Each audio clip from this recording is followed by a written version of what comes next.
Hello everyone, this is Dr. Abdal. Welcome back to my YouTube channel Learn with Dr. Abdal. आज की video में मैं दो topic cover करने जा रहा हूँ. First is classification of proposition, जो स्लाइड आप अभी स्क्रीन पे देख रहे हो, एंड सेकंड इज लॉजिकल इक्विवेलेंसेस, जो कि बहुत इंपॉर्टेंट टॉपिक होता है. तो फर्स्ट हम स्टार्ट करते हैं क्लासिफिकेशन ऑफ प्रोपोजिशन से. जैसा कि आपको स्क्रीन पे दिखाई दे रहा होगा, हम किसी भी प्रोपोजिशन को तीन कैटेगरीज में क्लासिफाई करते हैं या तीन कैटेगरी में उनको डिवाइड करते हैं. First is tautology, second is contradiction and third is contingency. Tautology क्या होता है? Tautology is a logical statement that is true for all possible truth values of its variable. मतलब फॉर एग्जाम्पल आपके पास एक बहुत बड़ी सी कोई कंपाउंड प्रोपोजिशन दे रखी है, ठीक है. अब इतनी बड़ी कंपाउंड प्रोपोजिशन को आप क्या करोगे? ट्रूथ टेबल से सॉल्व करोगे सबसे पहले, ठीक है. मान लो इस तरह से कोई आपको एक बड़ी सी प्रोपोजिशन दे रखी है, कंपाउंड प्रोपोजिशन. आप क्या करोगे? इसमें डिफरेंट केसेस बनाते हो, कितनी नंबर ऑफ रोज बनेंगी आपको ये भी आइडिया है. पिछली वीडियो अगर आपने देखा होगा, आप इसमें डिस्टिंक्ट वेरिएबल देखोगे, पी है, क्यू है, आर है, एस है, तो 4 है, मतलब 2⁴, मतलब 16 रोज बनेंगी. उसमें आप डिफरेंट ट्रू एफ बना के सारी रोज बनाओगे और इस पूरी की पूरी लॉजिकल एक्सप्रेशन को इवेलुएट करोगे. तो उसमें जो लास्ट में कॉलम आएगा, जो आप सारे कॉलम बनाने के बाद जो लास्ट में कॉलम आता है, उसमें सारी की सारी वैल्यूज जो आएंगी वो ट्रू आएगी. मतलब जो ये प्रोपोजिशन है, इस प्रोपोजिशन को हम नाम दे देते हैं, इसको नाम दे दिया हमने कैपिटल क्यू नाम दे दिया. तो जो कैपिटल क्यू प्रोपोजिशन आप सॉल्व करोगे, ये पूरी वाली, इसका जो फाइनल कॉलम आएगा ना, उसमें सारे ट्रू वैल्यूज आएंगी. तो अगर ऐसा होता है तो हम इस प्रोपोजिशन को, हम क्यू प्रोपोजिशन को क्या बोलेंगे? वो एक टोटोलॉजी है, ठीक है ना. सेकेंड है कॉन्ट्रडिक्शन. कॉन्ट्रडिक्शन का मतलब है, अगर आप कोई प्रोपोजिशन, कंपाउंड प्रोपोजिशन को इवेलुएट कर रहे हो, उसकी सारी की सारी वैल्यूज, सारी की सारी जितने भी केसेस बन सकते हैं, आपने सारी रोज बनाई. सारी रोज बनाने के बाद जो लास्ट कॉलम आपका क्यू वाला कॉलम आया, अगर उसमें सारे के सारे एफ आ गए, तो वो आपकी कौन सी प्रोपोजिशन होगी? वो होगी contradiction. And what is contingency? Contingency में लिखा है, a contingency is a compound proposition that is neither a tautology nor a contradiction. मतलब कि जो लास्ट कॉलम उसका आ रहा है, लास्ट कॉलम में ना तो सारे के सारे ट्रू होंगे, ना सारे के सारे फॉल्स होंगे. इसका मतलब उसमें आपको ट्रू भी दिखाई देंगे, उसमें आपको एटलीस्ट फॉल्स भी दिखाई देंगे. या तो एक ट्रू दिखाई देगा, एक फॉल्स दिखाई देगा, या दो दिखाई दे सकते हैं, ठीक है. मतलब ऐसा नहीं होगा कि उसमें सारे के सारे ट्रू आ रहे हैं या सारे के सारे उसमें फॉल्स आ रहे हैं. उसमें हमेशा ट्रू भी दिखाई देगा एंड फॉल्स भी दिखाई देगा. तो उसको हम क्या बोलेंगे? उस प्रोपोजिशन को हम बोलेंगे कंटीजेंसी, ठीक है. तो इस पे बेस हम कुछ एग्जांपल भी देखेंगे तो आपको और क्लियर हो जाएगा कि ये क्या होता है. इन एग्जांपल में हमें वेरीफाई करना है कि कौन सी आपकी प्रोपोजिशन टोटोलॉजी है, कौन सी कंट्रडिक्शन है, कौन सी कंटीजेंट है.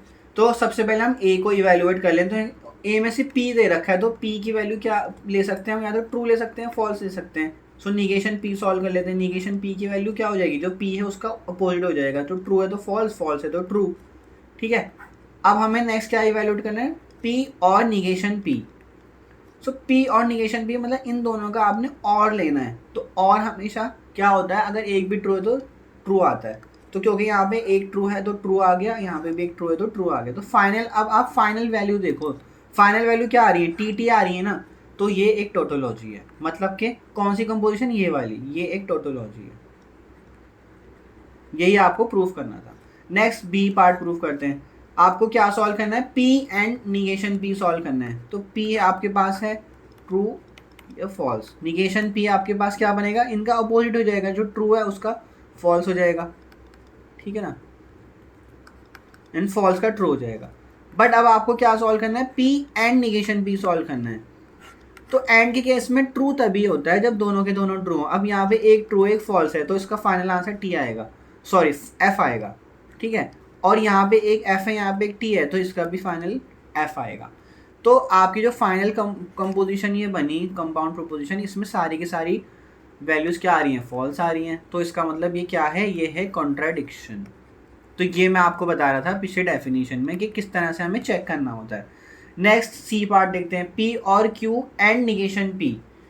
जैसे कि यहाँ आपको दिखाई दे रहा होगा, पी और क्यू एंड निगेशन पी. तो इसमें हमारे पास दो हैं, पी भी है और क्यू भी है. दो डिस्टिंक्ट प्रोपोजिशन है इसमें. तो 4 रोज बनेगी, तो 2 में ट्रू ले लिया, 2 में फॉल्स ले लिया. फिर उसका हाफ करो, 2 का हाफ 1 होता है, तो एक ट्रू एक फॉल्स, एक ट्रू एक फॉल्स। तो ये बना लिया हमने। अब हमें क्या और रिक्वायरमेंट है, सी पार्ट देख रहे हैं हम, सी में हमें निगेशन क्यू भी चाहिए, तो मैंने निगेशन क्यू ले लिया। तो निगेशन क्यू मतलब जो क्यू वाला कॉलम है उसका निगेट करना है, तो फॉल्स ट्रू फॉल्स ट्रू, ये हो गया। अब हमें नेक्स्ट क्या करना है, नेक्स्ट हमें बनाना है पी और क्यू, ठीक है ना। हम यहीं से देख के सी पार्ट में पी और क्यू दे रखे, तो पी और क्यू बनाओगे, तो मतलब इन दोनों का और करना है आपने, ठीक है। तो और में क्या होता है, एक भी ट्रू है तो ट्रू आएगा, तो ट्रू आ गया। यहाँ पे भी एक ट्रू है तो ट्रू आ गया, यहाँ पे भी एक ट्रू है तो ट्रू आ गया, और यहाँ पे दोनों फॉल्स हैं तो ये फॉल्स आएगा, ठीक है। अब हमारे पास पी और क्यू रेडी है। अब हमें इसको मर्ज करना है किसके साथ, एंड निगेशन क्यू के साथ, और निगेशन क्यू आपने निकाला हुआ है।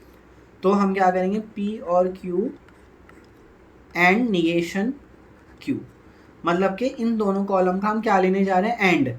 तो एंड में क्या होता है, दोनों ट्रू होते हैं तभी ट्रू आता है, तो अदरवाइज फॉल्स आएगा। तो यहाँ फॉल्स, यहाँ पे दोनों ट्रू है तो ट्रू आएगा, यहाँ पे एक भी फॉल्स आ गया तो फॉल्स आ गया, और यहाँ पे भी एक भी फॉल्स आ गया तो ये फॉल्स आ गया।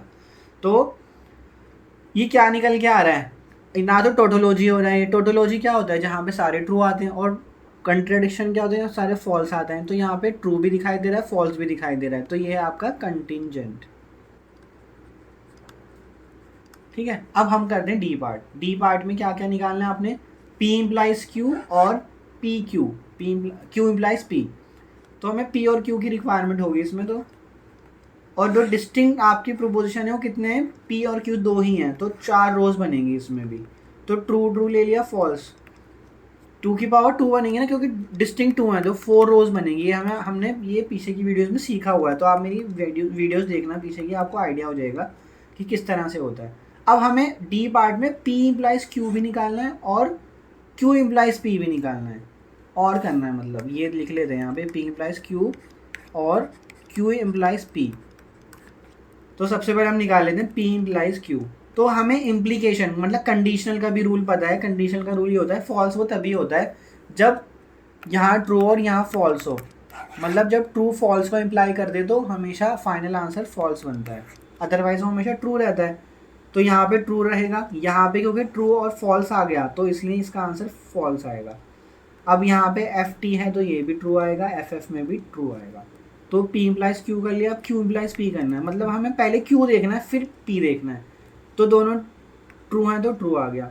एफ टी है ये, मतलब पहले एफ है, एफ टी को इम्प्लाई कर रहा है, तो ये क्या आएगा, ट्रू आएगा। अब यहाँ पे टी एफ को इम्प्लाई कर रहा है, मतलब पहले टी करेंगे फिर एफ, क्योंकि हम क्यू इम्प्लाइज पी में काम कर रहे हैं अब, मतलब पहले क्यू को रखना है फिर पी को रखना है। तो ये क्या आ जाएगा, टी इम्प्लाइज एफ है तो ये एफ आ गया। अब दोनों एफ हैं तो ये ट्रू आएगा। तो हमारे पी इम्प्लाइज क्यू और क्यू इम्प्लाइज पी रेडी हैं। अब हमें इनका क्या करना है, और करना है, तो इन दोनों का और कर लेते हैं अब।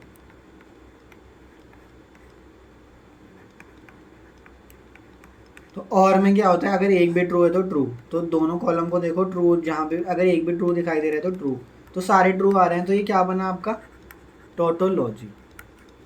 आई होप आपको ये समझ आ गया होगा डी पार्ट। तो इसी तरह आप ई पार्ट भी कर सकते हो। ई पार्ट में क्या है, क्यू और पी और क्यू एंड निगेशन पी और निगेशन क्यू। तो इसकी आप टेबल बनाना, टेबल में आपको क्या क्या बनाना होगा, पी और क्यू ही दे रखा है, तो T T F F T F T F, ठीक है। सो पी और क्यू बनाना है, निगेशन पी और निगेशन क्यू भी चाहिए।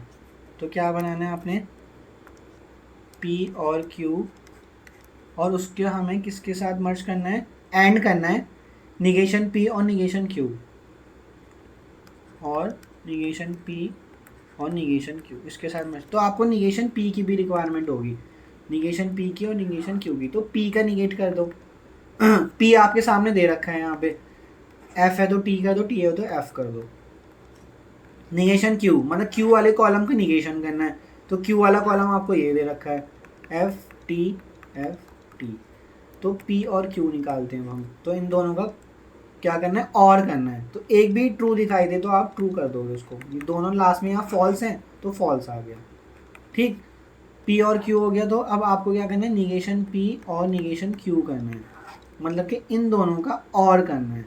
तो इन दोनों का और करोगे तो दोनों एफ है तो एफ आएगा, एक भी टी दिखाई देगा तो टी आ जाएगा, और फाइनली अब इन दोनों कॉलम का हमें एंड करना है। पी और क्यू निकाला, एंड निगेशन पी और निगेशन क्यू कर दिया, तो क्या बनेगा एंड करने के बाद? एंड करने में जब दोनों ट्रू होते हैं तभी ट्रू होता है, तो यहाँ दोनों ट्रू हैं तो ट्रू आ गए, यहाँ पे भी दोनों ट्रू हैं तो ट्रू आ गया, बाकी जगह फॉल्स आएगा। तो इसमें ट्रू भी दिखाई दे रहा है और फॉल्स भी दिखाई दे रहा है, तो ये क्या बनेगा? कंटिंजेंट। सो आई होप आपको एग्जाम्पल समझ आ गया होगा। जहाँ सारे ट्रू हैं वहाँ टोटोलॉजी है, जहाँ सारे फॉल्स हैं वहाँ कंट्राडिक्शन है, और जहाँ ट्रू और फॉल्स दोनों दिखाई दे रहे हैं वो कॉन्टिजेंट है। सो नेक्स्ट हमारे पास है satisfiable. A propositional formula P is said to be satisfiable if there exists at least one assignment of truth values to its variable that makes P true। ठीक है, मतलब कि आपके पास एक बड़ी सी प्रोपोजिशन है, जैसे मैं पहले बता रहा था, आपके पास कोई प्रोपोजिशन दे रखी है, आपने इसको सॉल्व करा, इसके कॉलम्स बनाए, ट्रुथ टेबल बनाई, और ट्रुथ टेबल में लास्ट में जो है एटलीस्ट एक जगह भी ट्रू दिखाई दे, अगर एक जगह भी अगर मतलब वो ट्रू हो रहा है, आपने सारी वैल्यूज यहाँ पे दी, ट्रू F2 जो भी दिया, और फाइनल जो ये वैल्यू है इसको नाम दे देते हैं S। तो S जो है वो उसमें एक भी अगर ट्रू दिखाई दे रहा है तो वो प्रोपोजिशन मतलब S जो है वो सेटिस्फिएबल है। ठीक है, तो ये है सेटिस्फिएबल की definition. If no such assignment exist then P is unsatisfiable. मतलब अगर सारे के सारे फॉल्स आ जाएंगे तो उसको आप क्या बोलोगे? उस वाले केस में S को बोलोगे अनसेटिस्फिएबल। ठीक है, और अगर एक भी ट्रू दिखाई देगा तो सेटिस्फिएबल। अब ज़रूरी नहीं एक ही ट्रू हो, अगर दो भी ट्रू हो रहे हैं तो भी सेटिस्फिएबल, तीन भी ट्रू हैं तो भी सेटिस्फिएबल है, लेकिन एक तो दिखाई देना चाहिए उसमें जो उसका लास्ट कॉलम बन के आता है। ठीक, तो हमारे पास क्या हुआ? टोटोलॉजी में सारे के सारे ट्रू दिखाई देते हैं लास्ट में, तो सेटिस्फिएबल की डेफिनेशन क्या है? एटलीस्ट एक ट्रू दिखाई दे। तो ऑब्वियसली जो आपका टोटोलॉजी का सेट है, मतलब जितनी भी आपकी प्रोपोजिशन है जो टोटोलॉजी हैं, वो ऑब्वियसली वो क्या होंगी? वो सेटिस्फिएबल होंगी ना, सेटिस्फिएबल। तो इसलिए कंटेनमेंट दिखा रहा है, मतलब this tautology is a subset of satisfiable. मतलब कि टोटोलॉजी जितनी, अगर टोटोलॉजी में से कोई सी में एक प्रोपोजिशन उठाऊं वो टोटोलॉजी है तो वो सेटिस्फिएबल भी होगी। कंटीजेंसी भी जो है वो सेटिस्फिएबल है। क्यों है? क्योंकि कंटीजेंसी में लास्ट में आपको ट्रू भी दिखाई देता है, फॉल्स भी दिखाई देता है, एटलीस्ट एक ट्रू एक फॉल्स तो होता ही है उसमें। और सेटिस्फिएबल की डेफिनेशन क्या है? कि उसमें एक ट्रू होना चाहिए। तो इसलिए अगर आपने कंटीजेंसी का एक सेट बनाया, जितनी भी दुनिया में प्रोपोजिशन है जो कंटीजेंसी है, मतलब कि जो कंटीजेंट है, मतलब उसमें ट्रू और फॉल्स होता है लास्ट कॉलम में, तो ऑब्वियसली वो सेटिस्फिएबल भी होंगी ना, क्योंकि सेटिस्फिएबल की डेफिनेशन ये कहती है कि जब आप प्रोपोजिशन बनाते हो उसकी पूरी टेबल आपकी ट्रू टेबल बनती है तो लास्ट में ना एक एटलीस्ट एक ट्रू दिखना ही चाहिए। जैसे कि ऊपर डेफिनेशन में भी दे रखा है, there exist at least one assignment of truth values to its variable that makes P true। at least one बोल रहा है, at least one place पे वो true आना चाहिए। अब नेक्स्ट थर्ड पॉइंट क्या है? Contradiction are always unsatisfiable. क्यों? क्योंकि कंट्राडिक्शन में सारे के सारे लास्ट में जो कॉलम बनता है वो फॉल्स आता है, उसमें ट्रू कहीं भी नहीं दिखाई देता। तो इस तरह की प्रोपोजिशन किस कैटेगरी में जाएंगी? अनसेटिस्फिएबल में जाएंगी। फिर ये बोलता है सेटिस्फिएबल को हम इन दोनों के यूनियन में लिख सकते हैं, टोटोलॉजी के या फिर कंटीजेंसी के, क्योंकि सेटिस्फिएबल में या तो एक ट्रू दिखना चाहिए, तो टोटोलॉजी में तो सारे ट्रू दिखते हैं, कंटीजेंसी में जो है वो ट्रू भी दिखाई देता है, फॉल्स भी दिखाई देता है, तो इसलिए वो कंटीजेंसी भी सेटिस्फिएबल का सबसेट है। तो सेटिस्फिएबल ऑब्वियसली इन दोनों से मिलकर ही बनेगा। फिर टोटोलॉजी हो सकता है या फिर कंटीजेंसी हो सकता है, इसके अलावा तो कुछ भी नहीं हो सकता। वो या तो सारे ट्रू दिखाई देंगे या फिर ट्रू फॉल्स दिखाई देंगे। और ट्रू फॉल्स कौन सी, जिस उस प्रोपोजिशन को क्या बोलते हैं? जिसके लास्ट कॉलम में ट्रू भी दिखाई दे फॉल्स भी दिखाई दे, उसको हम कंटीजेंसी ही बोलते हैं। तो इसलिए हमारा जो सेटिस्फिएबल का सेट बनेगा वो इन दोनों सेट का यूनियन बनेगा। और लास्ट में फिफ्थ पॉइंट बोलता है अनसेटिस्फिएबल फॉर्मूलाज आर जस्ट कंट्राडिक्शंस। मतलब कि अनसेटिस्फिएबल जो है वो जो सेट बनाओगे आप, अनसेटिस्फिएबल का सेट, वो क्या बनेगा? वो एक्चुअल में कंट्राडिक्शन का ही सेट है, जिसमें आखिरी में सारे के सारे फॉल्स आते हैं। आई होप ये ऑब्जर्वेशन आपको क्लियर हो गई होगी कि हम क्या डिस्कशन कर रहे हैं यहाँ पे। सेटिस्फिएबल अनसेटिस्फिएबल उनका हम टोटोलॉजी, कंटीजेंसी और कंट्राडिक्शन से जो है कंपेयर करने की कोशिश कर रहे हैं। अब नेक्स्ट देखते हैं आज का जो इम्पॉर्टेंट टॉपिक है इस वीडियो का, वो है प्रोपोजिशनल इक्विवेलेंसेस या फिर लॉजिकल इक्विवेलेंसेस। सो लॉजिकल इक्विवेलेंसेस जो लिखा है डेफिनेशन वो ये है कि आपके पास दो प्रोपोजिशन दे रखी है, मान लो बहुत बड़ी सी कोई प्रोपोजिशन है जिसको आप इजीली इवेलुएट नहीं कर सकते, और यहाँ पे उसको और भी किसी चीज़ से मर्ज कर दो, और यहाँ पे भी कुछ दे रखा है P and Q negation R, ठीक है, इस तरह से कुछ करके दे रखा है आपको। अब मैं बोल रहा हूँ ये दोनों ना इक्विवेलेंट है। अब इक्विवेलेंट का मतलब क्या होता है, और आपने एक इक्वल सिंबल पढ़ा होगा इक्विवेलेंट, तो इक्वल होता है कि दोनों वैल्यूज जो है वो कंपेयर कर रहे हो आप, दोनों इक्वल है, मतलब 2 इज इक्वल टू 2 आ रहा है, या अल्फा इज इक्वल टू 2 आ रहा है, मतलब अल्फा की वैल्यू 2 है, तो ये इक्वालिटी है, मतलब एक वैल्यूज के लिए देख रहे हो। लेकिन इक्विवेलेंट का मतलब सारे के सारी जो पॉसिबल वैल्यूज हैं वो हर जगह आइडेंटिकल है, वो हर जगह सेम बिहेव कर रहा है। मतलब जब आप P Q R S की वैल्यूज देना शुरू करोगे, ट्रू फॉल्स, जो जितने भी केसेस बनते हैं जो आप टेबल बनाते हो, ठीक है, मान लो इसको मैं नाम दे रहा हूँ S1 और इसको नाम दे रहा हूँ मैं S2, और मैं बोल रहा हूँ S1 S2 के इक्विवेलेंट है, तो जब आप ट्रूथ टेबल बनाओगे S1 की और S2 की, तो जो जितने भी रोज़ बनती हैं उसमें ट्रूथ टेबल में जितनी भी रोज़ बनेंगी वो सारी वैल्यूज़ दोनों की सेम आ रही होंगी। अगर S1 ट्रू आ रहा है तो S2 भी उस रो में ट्रू आ रहा होगा, और अगर S1 फॉल्स आ रहा है तो S2 भी फॉल्स आ रहा होगा। मतलब कि दोनों बिल्कुल आइडेंटिकल बिहेव करेंगे जब आप उनकी ट्रुथ वैल्यूज़ असाइन करोगे। P Q R S को जब आप ट्रुथ वैल्यूज़ असाइन करोगे इस वाले केस में और इस वाले केस में, तो S1 और S2 जो उनके फाइनल कॉलम बन के आएंगे वहाँ पे वो हमेशा सेम वैल्यू दे रहे होंगे, सेम ट्रुथ वैल्यू दे रहे होंगे। ट्रू जहाँ पे S1 ट्रू आ रहा होगा वहाँ पे S2 भी ट्रू आ रहा होगा, और जहाँ पे S1 फॉल्स आ रहा होगा वहाँ पे S2 भी फॉल्स आ रहा होगा। तो ये है आपका लॉजिकल इक्विवेलेंसेस। जैसे कि हम यहाँ पे एक एग्जांपल देख लेते हैं कि P इम्प्लाइज Q जो है वो इक्विवेलेंट है, मतलब लॉजिकली इक्विवेलेंट है निगेशन P और Q के, ठीक है। तो हमने क्या करा, P और Q दो सिंबल दिखाई दे रहे हैं, तो हमारे नंबर ऑफ रोज कितनी बनेंगी, 4 रोज बनेंगी। तो मैंने P लिख लिया, Q लिख लिया, P इम्प्लाइज Q जैसे सॉल्व करते हैं वैसे हमने उसको सॉल्व कर लिया, जो डेफिनेशन होती है कंडीशनल की, तो वो आ रहा है TFTT। फिर मैंने ये राइट हैंड साइड पे जो है वो सॉल्व करा, निगेशन P और Q है तो निगेशन P निकाला और निगेशन P का और ले लिया Q के साथ। अब देखो यहाँ पे क्या आ रहा है TFTT, तो देखो दोनों की दोनों सेम रोज में सेम वैल्यू दे रहे हैं। अगर यहाँ T आ रहा है तो यहाँ पे भी T आ रहा है, अगर यहाँ F आ रहा है तो यहाँ F आ रहा है, यहाँ T आ रहा है तो यहाँ पे T आ रहा है, यहाँ T आ रहा है तो यहाँ पे भी T आ रहा है। तो this is called logical equivalence, मतलब दोनों हर एक कंडीशन में सेम बिहेव कर रहे हैं। That is why these both are logically equivalent. This is the meaning of logical equivalent. I hope this is clear to you. So next हम देखते हैं स्टैंडर्ड लॉजिकल इक्विवेलेंसेस टेबल, मतलब कुछ स्टैंडर्ड लॉज हैं जो हमेशा होल्ड करते हैं, उनको आप याद कर सकते हो, जो आपको बहुत काम भी आएंगे आगे।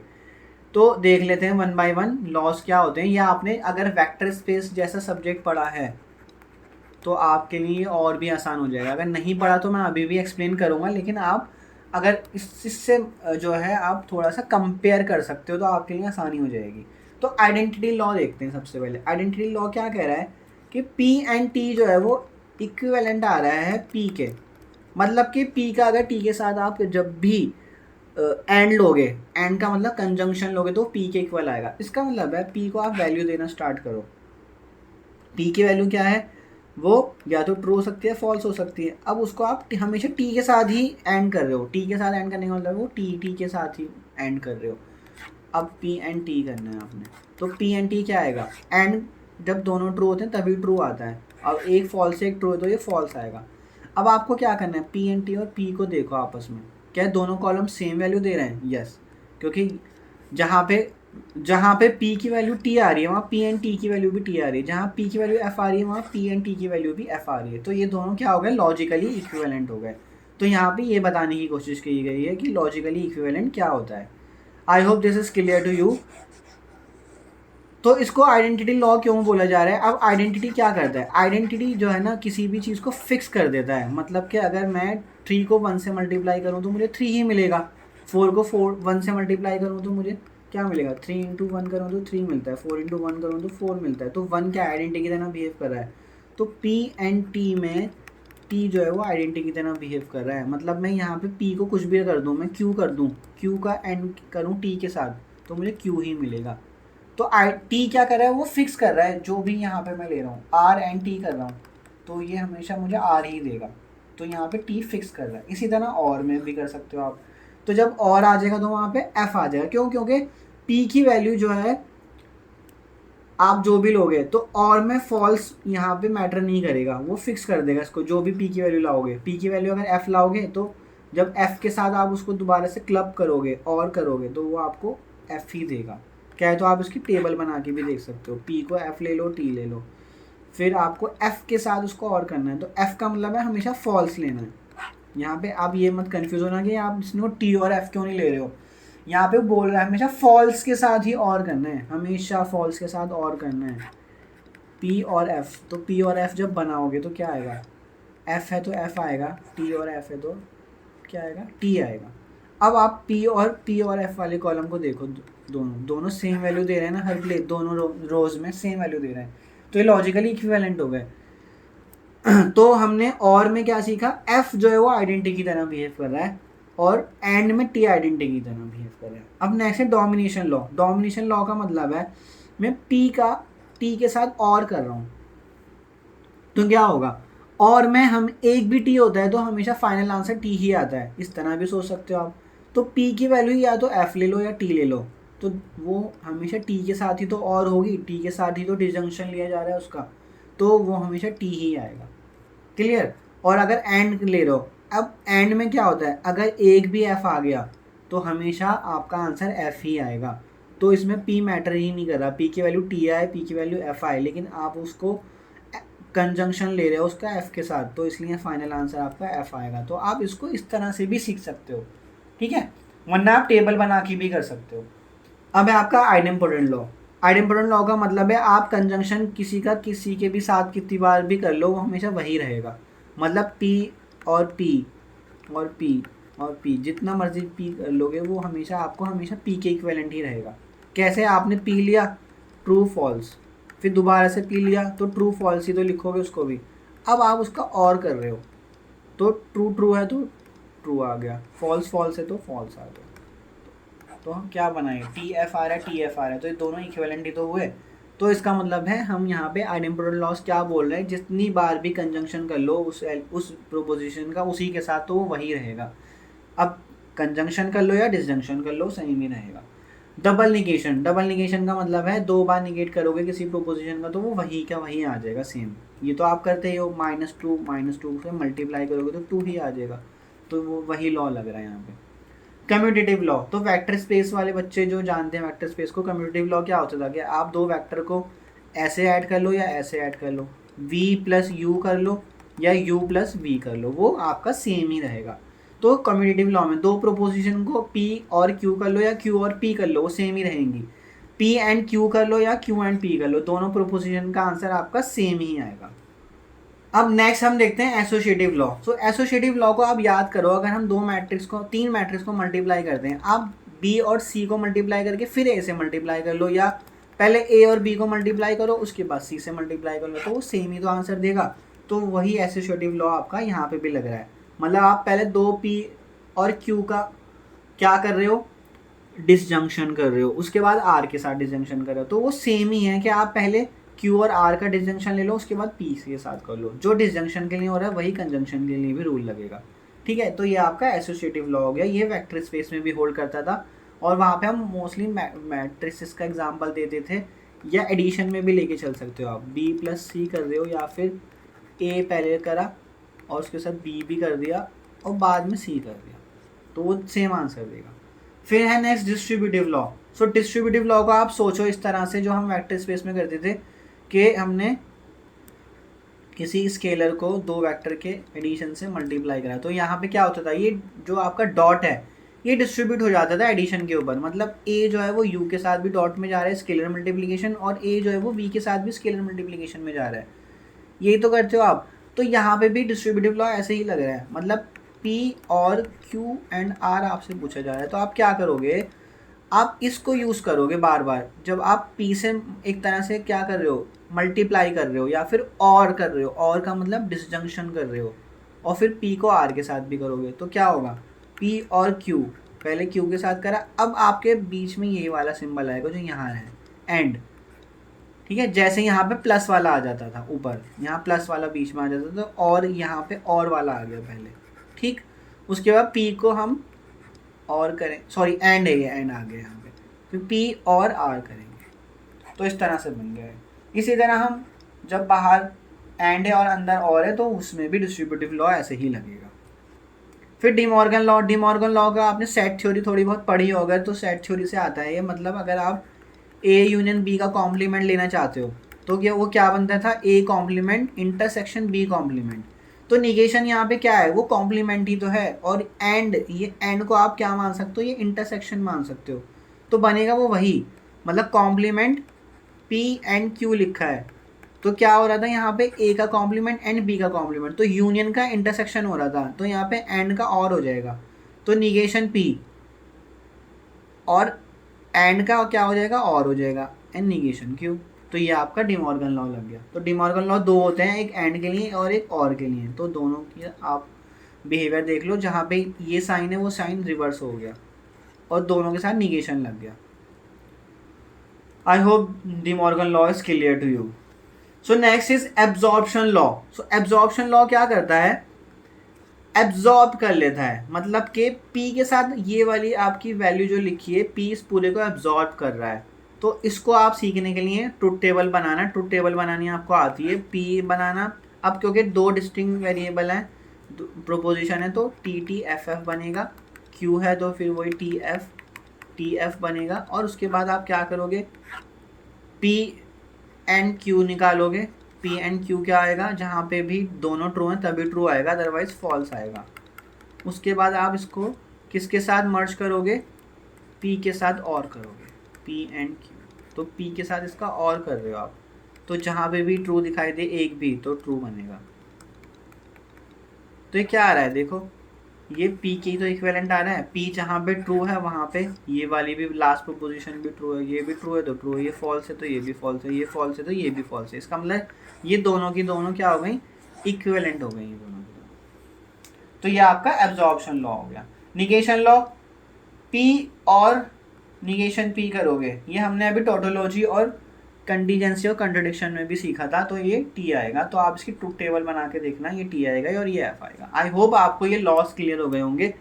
तो ये थोड़े थोड़े आगे यूज़ होते रहेंगे, इसमें आपको जैसे जैसे प्रैक्टिस करते चले जाओगे वैसे वैसे आपको ये ईजिली, मतलब ईजिली सीख जाओगे, आपको इतना याद नहीं करना पड़ेगा। और अगर आपके बेसिक स्ट्रॉन्ग है, अगर आपको कोई चीज़ नहीं याद आ रही है तो आप क्या करो, सीधा सीधा लॉजिकली सोचो ना, आप टेबल से बना के सोच लो कि यार P एंड कैपिटल T की वैल्यू क्या बनेगी, तो वो आपको पता लग जाएगा कि क्या बनेगी।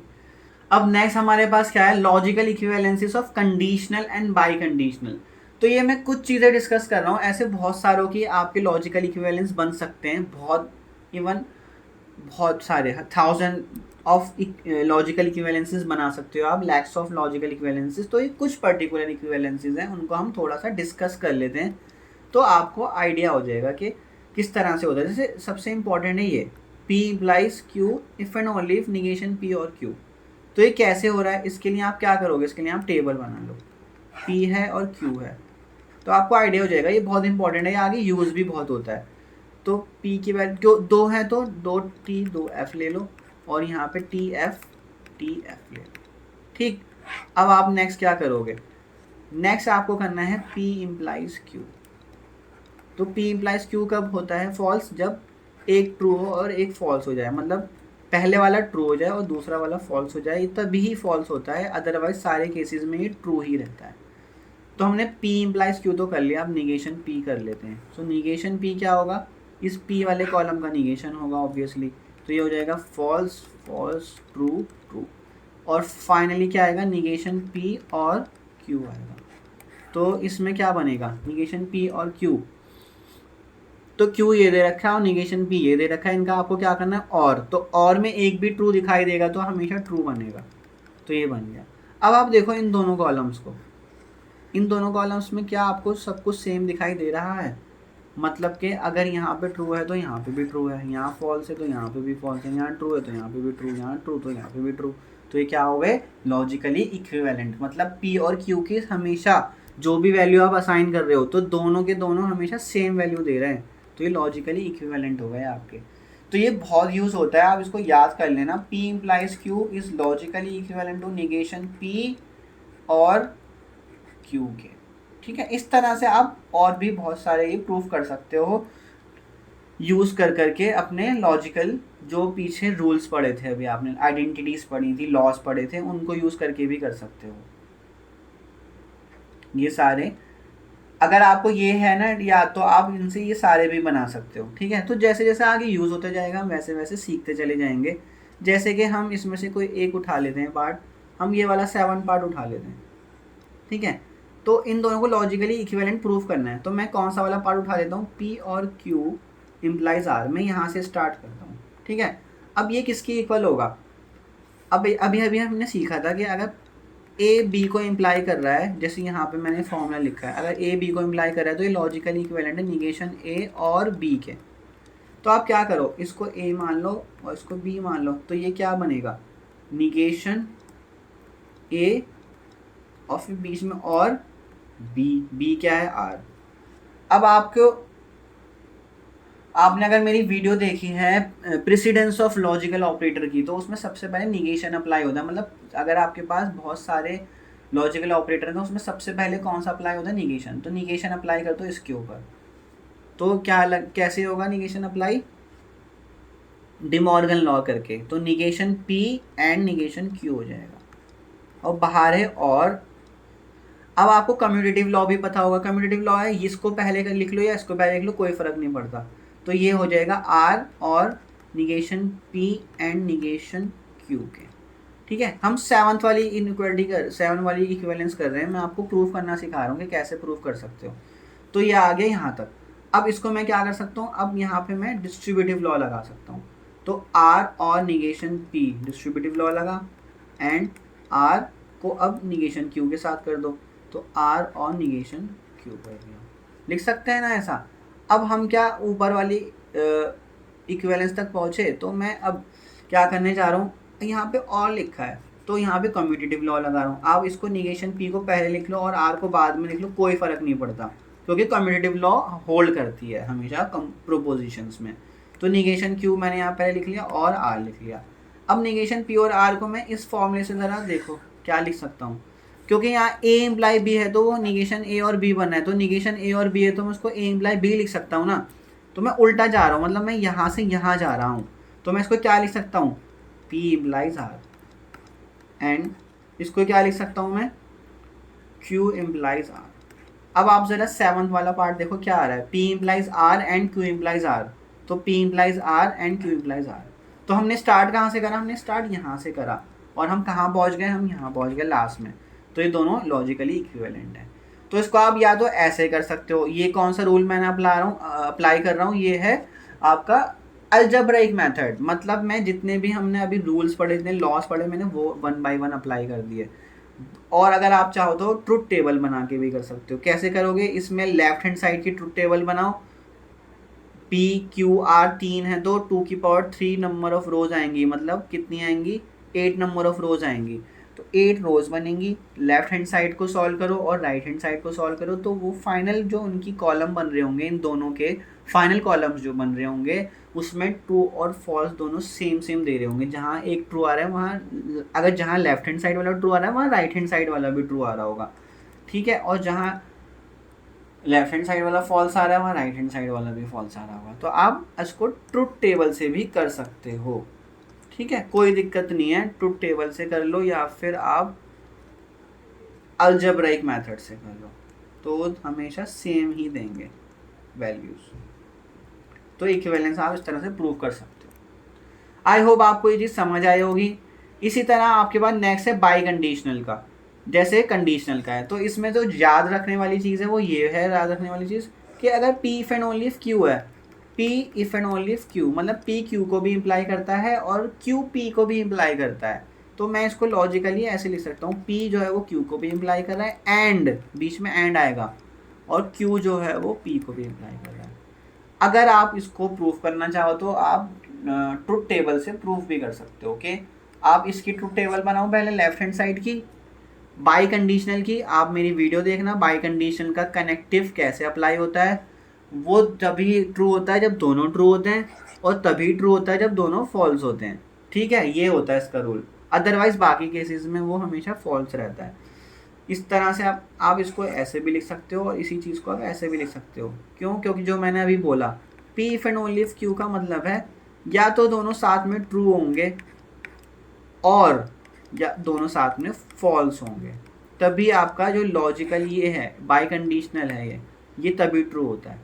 तो इसको लिखने के कई सारे तरीके हैं, तो ये तो 4 ही हैं, तो इसको आप याद भी कर सकते हो इजीली। तो इसमें सबसे ज़्यादा इंपॉर्टेंट है वो है ये वाला और ये वाला, बाकी ये निगेशन करके आ जाएगा, निगेशन करके आपको आता है निगेशन कैसे करते हैं किसी चीज़ का। अदरवाइज ट्रुथ टेबल, अगर आपको अलजेब्रिक मेथड टफ लगे तो ट्रुथ टेबल बेस्ट है। ट्रुथ टेबल में सिर्फ कुछ रोज ही बनानी होती है, जल्दी जल्दी आपको बस कनेक्टिव्स अप्लाई करने होते हैं, और कनेक्टिव ज़्यादा नहीं है। कनेक्टिव्स में एक निगेशन है, एंड है, और है जो है मेन कंडीशन और बाय कंडीशन। इतने से कनेक्टिव्स आपको याद करने, और कभी कभी ये वाला भी आ जाता है एक्सक्लूसिव वाला। तो इतने से कनेक्टिव के रूल अगर आपको याद है तो आप किसी की भी ट्रुथ टेबल बना सकते हो, ठीक है। तो इसको आप अच्छे से ट्रुथ टेबल बना के 2-4 ट्राई करके देखना कि वो इक्वल आ रहे हैं कि नहीं आ रहे हैं, वो लॉजिकली इक्विवेलेंट हैं कि नहीं है। सो नेक्स्ट है हमारे पास method to check logical equivalence, मतलब कि किन किन मेथड से हम दो कंपाउंड प्रोपोजिशन को लॉजिकली इक्विवेलेंट प्रूव कर सकते हैं। जैसे कि आपके पास कोई, जैसे अभी हमने पीछे देखा, कोई बड़ी सी प्रोपोजिशन है पी और कोई बड़ी सी कंपाउंड प्रोपोजिशन है क्यू, तो उनको लॉजिकली इक्विवेलेंट प्रूव करने के लिए या तो हम ट्रुथ टेबल का सहारा ले सकते हैं, जो उनके बार बार मैं आपको बोल रहा हूँ ट्रुथ टेबल बना के, या फिर अलजेब्रिक मेथड, जैसे मैंने अभी आपको पीछे एक का करके भी दिखाया कि किस तरह से हम दो कंपाउंड प्रोपोजिशन को लॉजिकल इक्विवेलेंट प्रूव कर सकते हैं। तो उसमें मैंने लॉजिकल लॉज लगाया, डी मॉर्गन लॉ लगाया, डिस्ट्रीब्यूटिव लॉ लगाया, या और भी जितने भी लॉज लग सकते हैं आपको वो लगा सकते हो आप। सो एक क्वेश्चन देख लेते हैं तो आपको और अच्छे से क्लियर हो जाएगा कि हम क्या कर सकते हैं, कैसे प्रूव कर सकते हैं किसी चीज़ को लॉजिकली इक्विवेलेंट।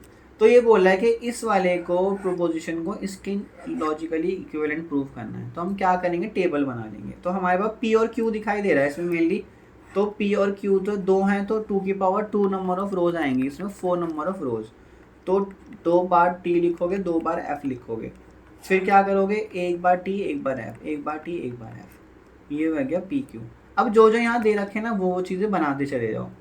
अब आपको सबसे पहले रिक्वायरमेंट होगी निगेशन पी की, तो निगेशन पी देख लो, पी का निगेशन करना है, पी आपके सामने लिखा हुआ है। अब यहाँ से भी देख लो निगेशन क्यू की भी रिक्वायरमेंट होगी, निगेशन क्यू भी कर लो। तो जो क्यू के कॉलम में दे रखा है उसका अपोजिट लिखना है, जैसे जहाँ ट्रू है वहाँ फॉल्स, जहाँ फॉल्स है वहाँ ट्रू, ये हो गया। अब आपको नेक्स्ट क्या बनाना है, इसमें ये बनाना पड़ेगा negation P and Q, negation P and Q. So negation P वाला कॉलम है यहाँ और क्यू वाला कॉलम है यहाँ, तो इन दोनों कॉलम का हमें क्या करना है, एंड। तो एंड में ये जहाँ पे भी एक भी फॉल्स दिखाई दे वो फॉल्स होगा, और जहाँ दोनों ट्रू होंगे वहाँ तभी ट्रू आएगा। तो ये बन गया ये, ठीक है। अब हमें नेक्स्ट क्या करना है, नेक्स्ट हमें करना है पी के साथ और करना है इसी चीज़ का, तो पी और निगेशन पी एंड क्यू ये करना है आपने, ठीक। तो एक तो आपके पास ये वाला कॉलम है और एक आपके पास पी वाला कॉलम है, इन दोनों का और करना है। तो और का मतलब है जहाँ पे भी एक बार टी आ गया वहाँ टी आ जाएगा, और अगर दोनों फॉल्स हैं, देखो यहाँ दोनों फॉल्स हैं, तो ये हमेशा फॉल्स ही रहेगा। तो आपका ये कॉलम तैयार होने वाला है बिल्कुल किसका, इस वाले प्रोपोजिशन का, कंपाउंड प्रोपोजिशन का। तो अब आपको नेक्स्ट क्या करना है, आपको इसका निगेशन करना है पूरे का। तो निगेशन पी और निगेशन पी एंड क्यू, इसका निगेशन करना है, मतलब इस कॉलम का निगेशन करना है, सिंपल सी बात है बस। तो निगेशन करो एफ एफ एफ टी, तो ये बन के तैयार हो गई हमारी एक प्रोपोजिशन, कंपाउंड प्रोपोजिशन, ठीक। अब हमें नेक्स्ट क्या करना है, अब हमें इस पे फोकस करना है, इस पे negation P and negation Q बनाना है। तो निगेशन पी आपके सामने ये है, निगेशन क्यू ये है, इसका आपको एंड करना है। तो एंड कब होता है, जब दोनों के एक भी आपको फॉल्स दिखाई देगा तो फॉल्स आएगा आंसर में। तो negation P and negation Q करना है आपने, ठीक। तो कर लेते हैं इसको हम राइट से कर लेते हैं। तो एंड करने को तो फॉल्स, एक भी फॉल्स जहाँ जहाँ दिखाई दे, देखो यहाँ पे एक फॉल्स दिखाई दे रहा है ट्रू, और यहाँ पे ट्रू है, तो वो एंड करोगे तो फॉल्स ही आएगा, फिर फॉल्स आएगा, फिर ट्रू आएगा। अब आप ज़रा इन दो कॉलम को देखो, तो इन दो कॉलम की सारी वैल्यूज़ के लिए, मतलब पी क्यू की जो भी वैल्यूज़ ले रहे हो आप, जितने भी केसेस बन रहे हैं 4 केसेस, वो हमेशा सेम वैल्यू दे रहा है, F F F F T. जहाँ पे एफ है वहाँ दूसरा वाला भी एफ है, जहाँ पे एक टी है वहाँ दूसरा वाला भी टी है, तो ये लॉजिकली इक्विवेलेंट प्रूफ हो गए। इतना ही करना है आपने। तो जैसा कि मैंने बोला, आपके लॉजिकल जो कनेक्टिव्स हैं, निगेशन, एंड, और, एक्सक्लूसिव, कंडीशनल, बाई कंडीशनल, इनको बनाना सीख लो आप, तो आपका बहुत काम आसान हो जाएगा लॉजिक्स में। लॉजिक का आधा कॉन्सेप्ट तो वहीं से बन जाता है। अब है अलजेब्रिक सिंप्लीफिकेशन। तो हम अलजेब्रिक मेथड से भी इन दोनों को इक्विवेलेंट प्रूफ कर लेते हैं कैसे होगा। तो हमारे पास जो दे रखा है वहीं से स्टार्ट कर लेते हैं। निगेशन पी और निगेशन पी एंड क्यू से ही स्टार्ट कर लेते हैं। ठीक है, यहाँ से स्टार्ट करते हैं। अब देखते हैं क्या क्या बन सकता है। तो सबसे पहले हम लॉस लगाना शुरू करेंगे। तो डिमॉर्गन लॉ लगाएंगे हम, यहाँ से स्टार्ट कर रहे हैं। ठीक है, क्योंकि निगेशन है ना बाहर, तो निगेशन अप्लाई होगा सबसे पहले। तो डिमॉर्गन लॉ लग रहा है, ये एक एलिमेंट है पूरा, और ये पूरा एक ब्रैकेट के साथ जो है ये एक एलिमेंट है। ठीक है, तो डिमॉर्गन लॉ लगाते हैं। निगेशन पी और निगेशन पी एंड क्यू, ये लग गया आपका डिमॉर्गन लॉ। उसके बाद डिमॉर्गन लॉ, अब आप यहाँ पे भी निगेशन दे रखा है, तो यहाँ पे फिर से डिमॉर्गन लॉ लगा दो। तो ब्रैकेट में रख लो, तो निगेशन पी आएगा, तो निगेशन पी क्या होता है, पी होता है। एंड का और हो जाएगा और निगेशन क्यू आ जाएगा। अब फिर से लगाते हैं, तो यहाँ पे अब क्या लग सकता है आपका, यहाँ पे तो डिमॉर्गन लॉ लगा, अब डिस्ट्रीब्यूटिव लॉ लगेगा। तो निगेशन पी जो है वो पी से होगा, और निगेशन पी जो है वो निगेशन क्यू से भी होगा। क्या होगा, एंड होगा, क्योंकि बीच में यहाँ पे एंड का सिंबल है। तो निगेशन पी एंड पी हो रहा है, और यहाँ पे और है, तो अब यहाँ इनके बीच में और आ जाएगा। तो negation P and negation Q. ठीक है, ये वाला सिंबल यहाँ आ रहा है और ये वाला सिंबल यहाँ आ रहा है। तो ये है डिस्ट्रीब्यूटिव लॉ लगाने का तरीका। ठीक है, तो ये कौन सा लगा, डिस्ट्रीब्यूटिव लॉ। और वो कौन सा था, डिमॉर्गन लॉ था वो। ठीक है, डीएम लिख लेता हूँ उसको। उसके बाद आप क्या कर सकते हो, अब आपके पास है निगेशन पी एंड पी। तो निगेशन पी का आप एंड ले रहे हो पी के साथ, तो ये मैंने बताया था, ये हमेशा फॉल्स ही आता है। एक लॉजिकल इक्विवेलेंट जो हमने करा था, क्यों आता है, पी का केस बना लो आप, ट्रू फॉल्स, फिर निगेशन पी लो, तो यहाँ फॉल्स ट्रू आएगा। अब इन दोनों का एंड लेना है आपने, तो एंड लोगे तो एक भी फॉल्स दिखाई देता है, तो फॉल्स, तो हमेशा इसका आंसर फॉल्स आता है। तो इस ब्रैकेट का आंसर हमेशा फॉल्स आएगा, और यह है negation P and negation Q. अब आप देखो, एक प्रोपोजिशन का आंसर हमेशा फॉल्स आ रहा है, और एक प्रोपोजिशन के साथ आप उसका क्या ले लो, और ले रहे हो उसका। आप यहाँ पे क्या कर रहे हो, ये और ही तो है। तो जब आप फॉल्स का किसी प्रोपोजिशन के साथ और लेते हो, तो वो पूरा का पूरा रिजल्ट इसी पे डिपेंड कर जाता है। ये मतलब क्या कर रहा है, ये इसको फिक्स कर रहा है। तो यहाँ पे आइडेंटिटी लॉ लग गया, तो ये आ जाएगा negation P and negation Q. ठीक है, ये लग गया आपका आइडेंटिटी लॉ। ये फिक्स कर रहा है फॉल्स, क्योंकि और के साथ आ रहा है यहाँ पे। तो ये आपका क्या बन गया, जो आपसे पूछा गया था ऊपर ये चीज़ पूछी गई थी ना, तो यही बन गई वो। तो ये दोनों लॉजिकली इक्विवेलेंट है। हमने अलजेब्रिक मेथड से भी सिंप्लीफाई करके देख लिया इसको। आई होप ये क्वेश्चन आपको समझ आ गया होगा। फिर देखते हैं नेक्स्ट क्वेश्चन। सो आपके पास ये दो कंपोजिशन है, कंपाउंड। सबसे पहले इनको लॉजिकली इक्विवेलेंट प्रूफ करना है यूजिंग ट्रुथ टेबल। तो जो जो वैल्यूज दे रखी हैं वो आप बनाते चले जाओ। आपके पास पी क्यू आर है, तो इसमें कितने रोज आएंगी, 8 नंबर ऑफ रोज आएंगी। तो 8 का मतलब है 8 का हाफ कर, सबसे पहले तो 3 थी, तो 2 की पावर 3 8 है। तो 8 का हाफ करोगे तो 4, तो 4 बार ट्रू लिखोगे एंड 4 टाइम्स फॉल्स लिखोगे। ठीक, उसके बाद P है तो फिर Q ले लो, तो 2 टाइम्स, क्योंकि 4 का हाफ करोगे 2, तो 2 times true 2 times false, 2 times true 2 times false. ठीक है, P और Q हो गया। उसके बाद R आ गया, तो एक बार ट्रू एक बार फॉल्स, एक बार ट्रू एक बार फॉल्स, एक बार ट्रू एक बार फॉल्स, एक बार ट्रू एक बार फॉल्स। तो ये आपका R भी आ गया। P Q R आ गए। अब आप जो जो यहाँ दे रखे हैं उनको सॉल्व करना स्टार्ट करो। तो सबसे पहले Q और R निकालना है, तो Q और R निकाल लो। तो इन दोनों कॉलम का और करना है, तो एक भी जगह ट्रू दिखाई दे तो ट्रू आएगा, दोनों फॉल्स है तो फॉल्स आएगा। तो एक भी जगह जहाँ मुझे ट्रू दिख रहा है वहाँ ट्रू, और जहाँ फॉल्स है वहाँ फॉल्स आ गया। ठीक है, तो हमने Q और R निकाल लिया है। अब हमें क्या निकालना है, नेक्स्ट हमारा एंड करना है B के साथ। तो P के साथ एंड कर लेते हैं इसको, P एंड Q और R। ठीक है, मतलब P और ये वाला कॉलम, इसका क्या करना है, एंड करना है। तो जहाँ पे भी दोनों ट्रू होंगे तभी ट्रू आएगा, अदरवाइज फॉल्स आएगा। तो ये फॉल्स फॉल्स फॉल्स। अब इसका हमें क्या करना है, निगेशन। तो इसका निगेशन कर लेते हैं, पी एंड क्यू और आर। ठीक, तो निगेशन करो इसका, तो ये बनेगा false false false, true true true true and true. तो ये तो हमारा रेडी हो गया पूरा। अब हमें क्या, अब हमें ये वाली इक्वेशन, मतलब ये वाली प्रोपोजिशन को इवैल्यूएट करना है। तो इसको करते हैं इवैल्यूएट। तो क्या होगा, सबसे पहले तो आपको अब निगेशन की रिक्वायरमेंट पड़ेगी। तो negation P, negation Q, negation R, ये सारे को सारा निगेशन भी लेना पड़ेगा। तो निगेशन पी करा तो ये आ जाएगा false false false false, true true true true. ठीक है ना, इस वाले कॉलम का निगेशन करा है, पी यहाँ लिखा हुआ है आपका। फिर हमें निगेशन क्यू की भी रिक्वायरमेंट होगी। ठीक है, थोड़ी बड़ी टेबल बननी, कोई बात नहीं, आप दोनों टेबल अलग अलग भी बना सकते हो दोनों के लिए, मैं एक ही में बना रहा हूँ। सो निगेशन क्यू, क्योंकि हमें पी का निगेशन लेना है तो हम पी के अकॉर्डिंग ही तो लेंगे, तो इसलिए एक टेबल में ही बनाओ तो ज़्यादा बेटर होगा, गलती नहीं होगी। तो निगेशन क्यू लेना स्टार्ट करो, फॉल्स फॉल्स, फिर ट्रू ट्रू, फिर false false and true true, और लास्ट में निगेशन आर करना है। तो आर कहाँ से स्टार्ट हो रहा है, ट्रू से स्टार्ट हो रहा है, फिर फॉल्स आ रहा है। तो यहाँ पे उल्टा करोगे, false true then false true and false true, ये हो गया। अब आपने क्या करना है, negation Q and R, negation Q and negation R निकालना है। ठीक, so negation Q and R, negation Q ये रहा, निगेशन आर ये रहा, इनका एंड करना है।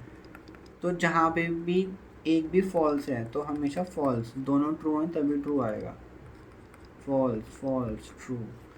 अब लास्ट चीज़ रहती है, लास्ट क्या है देखो, इसका अब हमें इस पूरे का और करना है निगेशन पी के साथ। यहाँ पे अगर आप देखो, निगेशन पी के साथ और करना है इसका।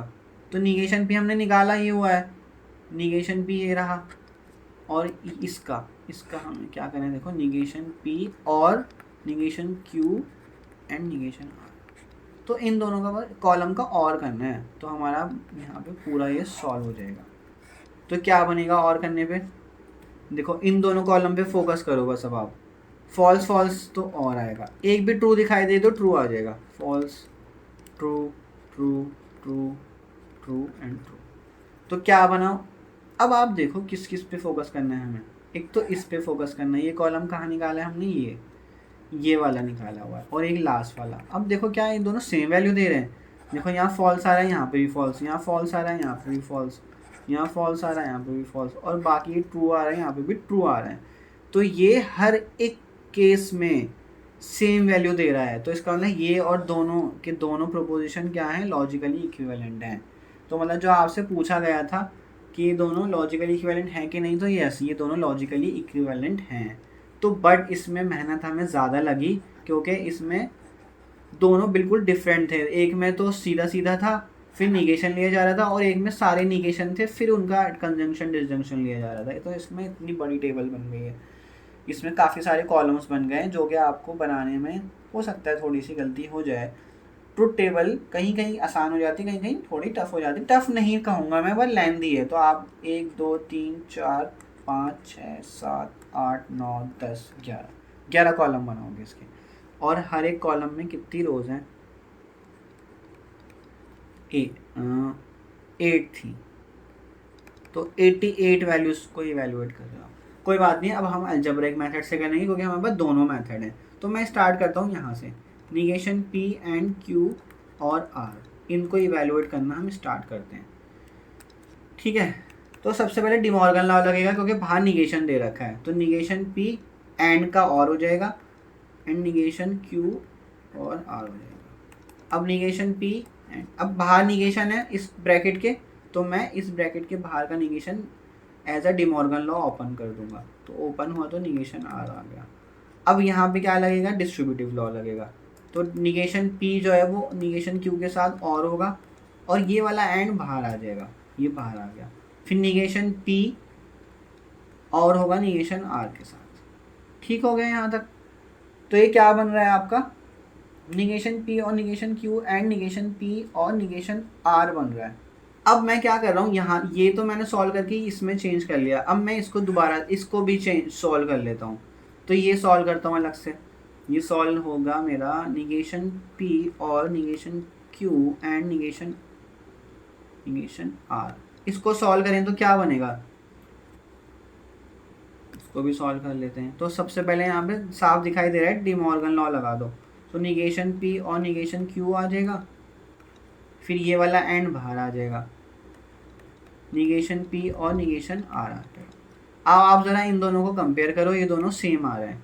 तो इसका मतलब अलजेब्रिकली आपको कितने करने पड़े स्टेप, 1 2 3 एंड 4। तो 4 स्टेप्स में ही हो गया। मैंने क्या करा, इसको भी ओपन कर दिया, इसको भी ओपन कर दिया, सिर्फ और सिर्फ डी मॉर्गन लॉ और डिस्ट्रीब्यूटिव लॉ से। तो ये लॉजिकली इक्विवेलेंट प्रूव हो गया। सो आई होप आपको दोनों मेथड की इंपॉर्टेंस पता लग गई होगी। अगर आपको अलजेब्रिक रूल्स याद नहीं हो रहे, लॉज याद नहीं हो रहे, तो आप टेबल से कर लो। टेबल से थोड़ा सा लेंदी होता है लेकिन आसान भी रहता है। ठीक है, एक लास्ट क्वेश्चन हम और देखेंगे तो आपको आइडिया हो जाएगा कि हम इसको आगे हम कैसे क्वेश्चंस को कर सकते हैं। सो हमें ये दोनों की दोनों लॉजिकली प्रूव करने की, ये दोनों सेम है। तो हमारे पास पी क्यू आर है, तो वही अगेन कितनी आपकी वो बनेंगी इसमें रोज, 2 की पावर 3 मतलब 8 रोज बनेंगे। तो P Q एंड R तो कितने आएंगे, true true true false false false and false, 4 बार आ गए। फिर 2 बार आएंगे, true true false false true true false false. फिर R में एक बार, T F T F T F T F. Next क्या करेंगे हम, P इम्प्लाइज Q कर लेते हैं। देखो जो यहाँ दे रखा है वही इवेल्युएट कर रहा हूँ मैं। तो P इम्प्लाइज Q कब फॉल्स आता है, जब टी एफ की फॉर्म में हो, मतलब पहले टी आ रहा हो फिर एफ आ रहा हो। तो आप इन दोनों पे फोकस करो बस, ठीक है। P और Q पे करना है, सॉरी P एंड Q पे। तो ये ट्रू आएगा, ये भी ट्रू, यहाँ ट्रू फॉल्स आ गया देखो, तो ये फॉल्स आ जाएगा। फिर ट्रू फॉल्स आ रहा है तो फॉल्स आ जाएगा, अब बाकी जगह ट्रू आएगा। ठीक है, P इम्प्लाइज Q कर दिया हमने। अब हमें नेक्स्ट क्या करना है, नेक्स्ट हमें फोकस करना है P इम्प्लाइज R पे। तो P और R का तो ट्रू आएगा। टी एफ आ गया देखो फिर से यहाँ पे, तो टी एफ का मतलब ये क्या आएगा, फॉल्स। तो मैं टी एफ वाले फोकस कर लेता हूँ पहले, बाकी तो ट्रू ही आएंगे, फॉल्स। P इम्प्लाइज आर है, P नहीं, अब बाकी की जगह कहीं नहीं आएगा फॉल्स, बाकी जगह ट्रू आएगा। तो P इम्प्लाइज आर भी रेडी है। इन दोनों का हमें क्या करना है, कंजंक्शन। तो P implies Q and P implies R, ये करना है हमें। ठीक है, तो ये कर लेते हैं हम सॉल्व। तो सॉल्व होके एंड करना है, तो एंड में एक भी जगह फॉल्स दिखाई देगा तो फॉल्स लिखोगे, और दोनों ट्रू होंगे तो ट्रू लिखोगे। तो ये इन दोनों को कॉलम को कर रहे हैं हम। तो ये फॉल्स आएगा, फॉल्स आएगा। अब ट्रू ट्रू दिखाई दे रहा है तो ट्रू आ जाएगा। तो हमारा ये वाला तो रेडी हो गया कॉलम, इस वाले कंपोजिशन का। अब हमें करना है P implies Q and R। तो Q एंड R की रिक्वायरमेंट होगी आपको, तो Q एंड R निकाल लेते हैं। किन किन कॉलम पे फोकस करना है हमें, Q एंड R पे। ठीक है, तो जहाँ पे भी एक जगह फॉल्स दिखाई दे तो फॉल्स लिखेंगे, false false false true false false and false. ठीक है, इन दोनों कॉलम पे फोकस करना था, तो आप नज़रों में रखना उसको अच्छे से। अब आपको करना है P इम्प्लाइज, तो P implies Q and R। ठीक है, P implies Q and R। तो P कहाँ दे रखा है आपको, सबसे पहले कॉलम में दे रखा है P, और किसको इम्प्लाई करेगा, इस वाले को। तो हम TT है तो T आएगा, TF है तो फॉल्स आएगा, TF फिर से है, फिर से फॉल्स, फिर TF फिर से है, फिर से फॉल्स, फिर FT है तो ट्रू, एफ एफ है तो ट्रू, एफ एफ है तो ट्रू, एफ एफ है तो ट्रू। ठीक है, इन दोनों कॉलम पे फोकस करा था मैंने, देख लेना आप अच्छे से इसको। अब हमें क्या करना है, इन दोनों को देखना है क्या ये दोनों सेम वैल्यू दे रहे हैं। तो यहाँ देखो ट्रू ट्रू आ रहा है, यहाँ फॉल्स फॉल्स आ रहा है, तो यहाँ फॉल्स फॉल्स, यहाँ सारे ट्रू हैं, यहाँ सारे ट्रू हैं, तो यस दोनों कॉलम बिल्कुल सेम आ रहे हैं, तो यस ये दोनों लॉजिकली इक्विवेलेंट हैं, ये और ये। मतलब कि P implies Q and P implies R is logically equivalent to P implies Q and R। ठीक है, अब आपने टेबल से तो सीख लिया, अब इसको हम कैसे कर सकते हैं, अलजेब्रिकली भी कर सकते हैं। तो मैं स्टार्ट कर रहा हूँ यहाँ से, P implies Q and R से। तो इसको मैं क्या लिख सकता हूँ, इम्प्लीकेशन को करना मैंने आपको सिखाया था, इसको मैं ऐसे भी लिख सकता हूँ। अगर A implies B है तो इसको लिखने का तरीका होता है निगेशन A और B। ठीक है, अब निगेशन P है उसका मैं डिस्ट्रीब्यूटिव लॉ लगाने जा रहा हूँ, निगेशन P और Q, फिर एंड आ गया बाहर निगेशन P और R। ठीक है, अब निगेशन P और Q को मैं क्या लिख सकता हूँ, P implies Q लिख सकता हूँ, एंड बाहर है, और निगेशन P और R को क्या लिख सकता हूँ, P implies R लिख सकता हूँ। तो ये क्या बना, ये यही तो बन गया आपका। तो इसका मतलब सिर्फ और सिर्फ 3 स्टेप्स में ये लॉजिकली इक्विवेलेंट प्रूव हो गया। तो अगर आपसे एग्जाम में ट्रुथ टेबल लिखा आता है कि ट्रुथ टेबल से वेरीफाई करो कि दोनों की दोनों कंपोजिशन जो है वो लॉजिकली इक्विवेलेंट है, तो आपको ट्रुथ टेबल से करना होगा। अगर अलजेब्रिक मेथड से लिखा है तो अलजेब्रिक से करना होगा, अगर कुछ भी नहीं लिखा है तो आप कोई सा भी मेथड अप्लाई कर सकते हो जो भी आपको ईजी लगे। तो आपको आपके हाथ में अगर कोई मेथड मेंशन नहीं किया गया। आई होप आपको इन 3 क्वेश्चन से बिल्कुल क्लियरिटी हो गई होगी कि कैसे हम लॉजिकली इक्विवेलेंट प्रूव करते हैं। अब लास्ट में इसकी हम एप्लीकेशन देख लेते हैं। ऑब्वियसली अगर हम कोई टॉपिक कर रहे हैं तो हमें उसका एप्लीकेशन पॉइंट ऑफ व्यू भी पता होना चाहिए। तो आपने चीज़ देखी होगी, अगर कोई बहुत बड़ा लॉजिकल स्टेटमेंट है तो अगर आप लॉजिकल इक्विवेलेंस लगाओ तो आप उसको ना रिड्यूस करके एक छोटा सा स्टेटमेंट बना सकते हो। तो जब आप कोई डिज़ाइन कर रहे हो तो डिजिटल सर्किट, तो सर्किट में इतने बड़े बड़े कंपाउंड प्रोपोजिशन डालने की ज़रूरत नहीं है। आप उनको लॉजिकली इक्विवेलेंट करके हो सकता है बहुत छोटे से में प्रूफ कर दो, छोटे से में रिड्यूस कर दो, हो सकता है। तो वो क्या होगा, ये मैं बस एग्जांपल के लिए लिख रहा हूँ, कभी आपको लगे कि भाई लॉजिकली इक्विवेलेंट है तो हम इतने बड़े बड़े कंपाउंड प्रोपोजिशन ना लिखे, हम उनको जो इक्विवेलेंट को छोटा सा होगा तो हम उसको लिखना प्रेफर करेंगे ना। उसमें जो आपकी कंप्यूटर की इवैल्यूएट करने की जो स्पीड है वो ज़्यादा फास्ट हो जाएगी। तो इसका ये फ़ायदा होता है, ये एप्लीकेशन होती है simplifying logical expression, proving logical identities, है ना। लॉजिकल आइडेंटिटी जो मैंने आपको प्रूव करना भी सिखाया, program verification and software design, mathematical proof भी कर सकते हो आप इक्विवेलेंट स्टेटमेंट यूज़ करके, and query optimisation in databases. ठीक है, मतलब अगर कुछ डेटाबेस से आप कुछ निकालने की कोशिश करते हो तो वहाँ पे आप लॉजिकल जो इक्विवेलेंट स्टेटमेंट है वो अप्लाई करके इजीली चीज़ें सॉल्व कर सकते हो।